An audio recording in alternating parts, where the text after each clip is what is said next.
साबुदाण्याची खिचडी तयार आहे आमची। मस्त झाले, एकदम मोकळी मोकळी।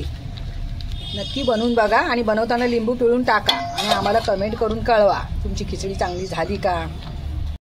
खिचडी शिजून पूर्ण तयार झाली आमची। आता उतरवून घ्यायचंय आणि खायला माणसं तयार बसलेली आहेत। आज आहे सोमवार, आमच्याकडे आज उपवास आहे, त्याच्यामुळे आम्ही आज साबुदाण्याच्या खिचडीचा बेत बनवतोय। साबुदाणे रात्री भिजत टाकले आणि 2 बटाटे उकडून घेतलेत। साबुदाणा रात्रभर भिजत टाकून चांगला नरम झालाय। रात्री साबुदाणे भिजत टाकले की ते चांगले नरम होतात। आणि शेंगदाणे भाजून घेतले खिचडीमध्ये कूट टाकण्यासाठी। शेंगदाण्याचा कूट करून खिचडीमध्ये टाकायचं। आरती काम करते शेंगदाण्याचं। साबुदाण्याच्या खिचडीमध्ये टाकण्यासाठी मिरची आणि जिरं जाडं भरडं वाटून घ्यायचंय खिचडीमध्ये टाकण्यासाठी। मिरची आणि जिरं वाटून पूर्ण झालंय, आता त्याला फोडणी करून घ्यायची आहे खिचडीला साबुदाण्याच्या। तूप चांगलं तापलंय आमचं, आता त्याच्यामध्ये ठेचा टाकून घ्यायचा आहे।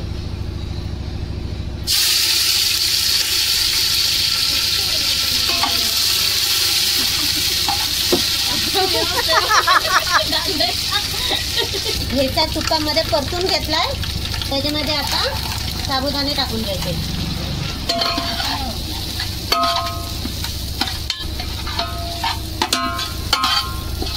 आज आमचा आचारी बदललाय, आता आरतीबाई बसलेल्या आहेत चुलीजवळ काम करायला।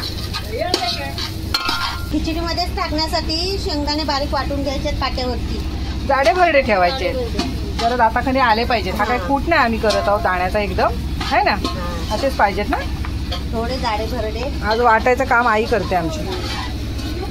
साबुदाणे 2 मिनिटं परतून घेतले तुपामध्ये, त्याच्यामध्ये आता उकडलेले बटाटे टाकून घ्यायचे। साबुदाणे आणि बटाटे चांगले परतून घेतले, आता त्याच्यामध्ये चवीनुसार मीठ टाकायचंय।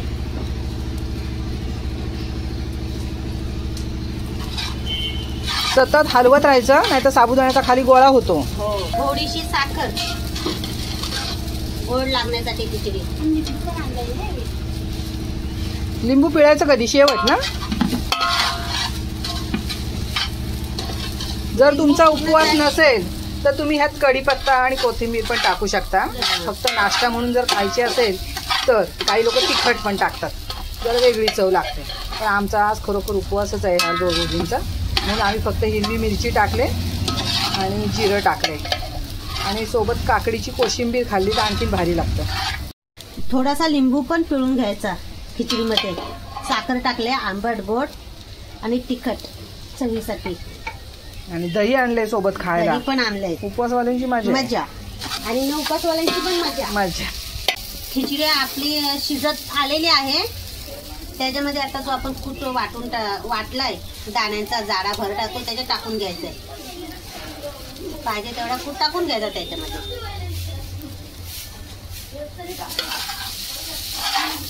आरती मिक्स कर चांगलं। खिचडी आपली शिजत आलेली आहे, आता 2 मिनिटं फक्त त्याच्यामध्ये वर झाकण ठेवून वाफ द्यायची खिचडीला। खिचडी शिजून पूर्ण तयार झाली आमची, आता उतरवून घ्यायचंय आणि खायला माणसं तयार बसलेली आहेत। मोकळी दाणा आणि दाणा तिचा मोकळा झालेला आहे। लिंबू पिळल्यामुळे चिकटत नाही ना, साबुदाणा चिकटून राहत नाही एकमेकाला। साबुदाण्याची खिचडी तयार आहे आमची, मस्त झाले, एकदम मोकळी मोकळी। नक्की बनवून बघा आणि बनवताना लिंबू पिळून टाका आणि आम्हाला कमेंट करून कळवा तुमची खिचडी चांगली झाली का। व्हिडिओ आवडला तर नक्की लाईक करा। बरीचशी लोक व्हिडिओ बघतात पण अजून त्यांनी सबस्क्राईब केलेलं नाही, तर प्लीज सबस्क्राईब करा आणि कमेंट करून कळवा, लाईक करा व्हिडिओला आवडला तर। दही नाही खाल्लंस? मस्त झाली खिचडी।